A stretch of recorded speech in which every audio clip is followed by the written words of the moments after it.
विश्वास करो, विश्वास। जैसे द्रौपदी ने विश्वास किया था, ध्यान देकर के सुनना। द्रौपदी ने विश्वास किया था, जब वस्त्र हरण हो रहा था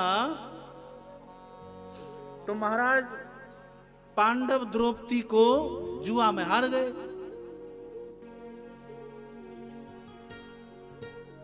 तो महाराज सभी जो कौरव थे, वह दुशासन द्रौपदी के महलों से खींच करके सभा में लाया, केस पकड़ करके और वस्त्र का हरण करने लगा। तो द्रौपदी ने पहले जो आगे बैठे थे, सर्वप्रथम तो अपने पतियों पर भरोसा किया कि मेरे पति क्षत्रिय हैं। फिर सोचा मेरे पति तो मुझको हार गए, फिर वो सामर्थ्यवान कैसे हो सकते हैं।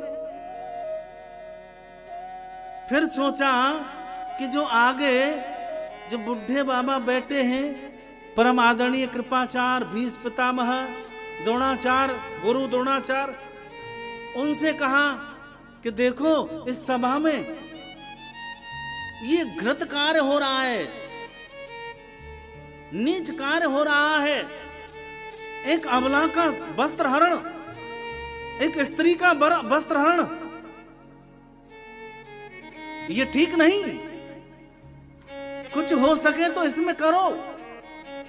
लेकिन पितामह कृपाचार्य गुरु द्रोणाचार्य सभी ने मस्तक नीचे कर लिया, कुछ नहीं कर पाए। प्रभु द्रौपदी ने सोचा, सुनो मैं भी तो क्षत्राणी हूं, मैं अपनी रक्षा स्वयं कर सकती हूं।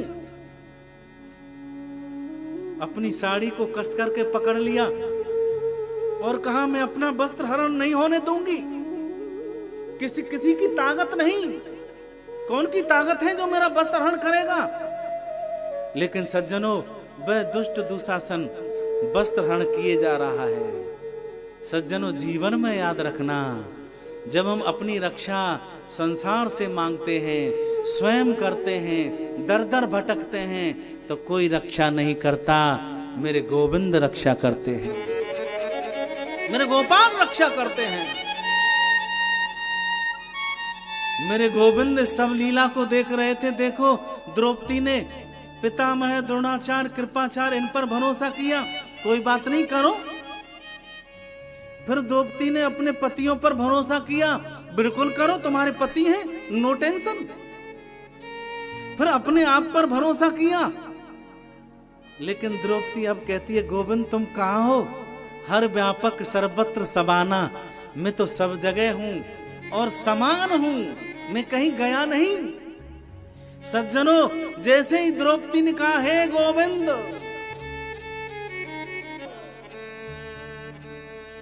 श्लोक गाया कि श्री कृष्ण द्वारका वासे देव देव जगत पते कौरवे पर भूतामा किम न जानासि के सब। हे गो, आओ मेरे वस्त्र हरण की रक्षा करो, मेरी लाज राखो। सज्जनों, मेरे गोविंद कहीं भी नहीं थे, लेकिन गोविंद ये कहते मुझको याद तो करो, मुझ में विश्वास तो करो, मुझको बुलाओ तो सही। आज मेरे गोविंद वस्त्र के रूप में प्रकट हो गए। वस्त्र के रूप में कोई जान नहीं पाया कि ये वस्त्र है, कि ये नारी है, कि ये द्रौपदी है, कि ये साड़ी है। कोई नहीं जान पाया। धन्य है सज्जनों, आज कृपा करी भगवान ने। वह दुष्ट दुशासन वस्त्र हरण करता करता थक गया, जमीन पर जा गिरा, लेकिन परम आदरणीय मेरी द्रौपदी का वस्त्र हरण नहीं कर पाया। मेरे भगवान ने रक्षा की। इससे हमको सीख मिलती है, इन लीलाओं का चिंतन करने से हमको मार्ग मिलता है। वो कौन सा मार्ग? सत चित और आनंद का मार्ग मिलता है। सतमार्ग मिलता है, चितमार्ग मिलता है, आनंद का मार्ग मिलता है। बोलो ना जय श्री कृष्ण, प्रेम से बोलो ना। वह मार्ग मिलता है, धन्य है। और जरा भी देर नहीं की मेरे गोविंद ने। आज मेरे नारद ऋषि कहते हैं, बोले देवी जी, भक्ति देवी जी, द्रौपदी की तरह विश्वास करो, अब चिंता मत करो, मैं जरूर तुम्हारे पुत्रों को जो